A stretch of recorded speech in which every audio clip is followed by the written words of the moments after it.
ಅಂಗಡಿಗಳಲ್ಲಿ ನಾವ್ ಈ ರೀತಿ ಬೋರ್ಡ್ಗಳನ್ನ ನೋಡ್ತಾ ಹೋಗ್ತೀವಿ. ಏನಂತ? ಸಾಲ ಕೇಳಿ ಸ್ನೇಹವನ್ನು ಕಳೆದುಕೊಳ್ಳಬೇಡಿ ಅಂತ. ಅವರು ಕೂಡ ಒಂದ್ ಮಾತು ಹೇಳ್ತಾರೆ, ಯಾವತ್ತು ವಿಶ್ವಾಸ ಇರೋ ಕಡೆ ವ್ಯಾಪಾರ ಬೇಡ ಅಂತ. ಇದರ ಮಧ್ಯೆ ಹಣಕಾಸಿನ ವ್ಯವಹಾರ ಬಂತು ಅಂದ್ರೆ ಯಾವುದೋ ಒಂದು ಘಟ್ಟದಲ್ಲಿ ಆ ವ್ಯವಹಾರ ಏರುಪೇರಾದ್ರೆ ಅಲ್ಲಿ ಸ್ನೇಹ ವಿಶ್ವಾಸ ಎಲ್ಲವೂ ಕಳೆದು ಹೋಗ್ತದೆ. ಅಲ್ಲಿ ಸ್ನೇಹ ಕಳ್ಕೊಂತೀವಿ. ಇನ್ನೊಂದು ವಿಚಿತ್ರ ಈ ರೀತಿ ಇದ್ದಾಗ ನಾವೇನ್ ಮಾಡ್ಬೇಕು?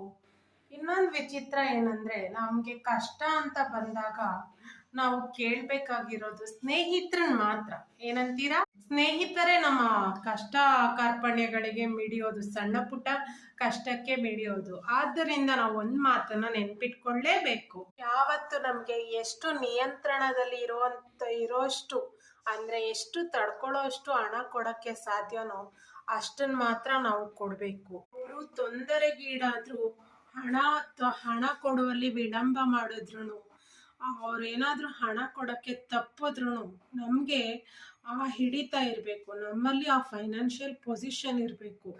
ಅದನ್ನ ತಡೆಗಟ್ಟುಕೊಳ್ಳುವಂತ ಶಕ್ತಿ ಕೊಡದೆ ಹೋದ್ರು, ಅವ್ರು ತಪ್ಪಿದ್ರು ಅದನ್ನ ನೀವ್ ಯಾವ ತರ ಪರಿಗಣಿಸ್ಬೇಕು ಅಂದ್ರೆ, ನಾನು ಯಾರಿಗೋ ದಾನ ಕೊಟ್ಟಿದ್ದೀನಿ ಅನ್ನೋ ಶಕ್ತಿ ನೀವು ಬೆಳೆಸ್ಕೋಬೇಕು.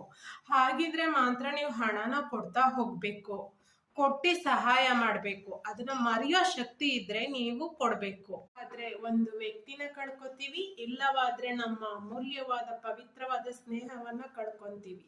ಆದ್ದರಿಂದ ವಿಶ್ವಾಸ ಇರೋ ಕಡೆ ಮಾತ್ರ ವ್ಯವಹಾರ ಮಾಡ್ಬೇಕು, ವಿಶ್ವಾಸ ಇರೋ ಕಡೆ ಮಾತ್ರ ವ್ಯಾಪಾರ ಮಾಡ್ಬೇಕು. ಧನ್ಯವಾದಗಳು.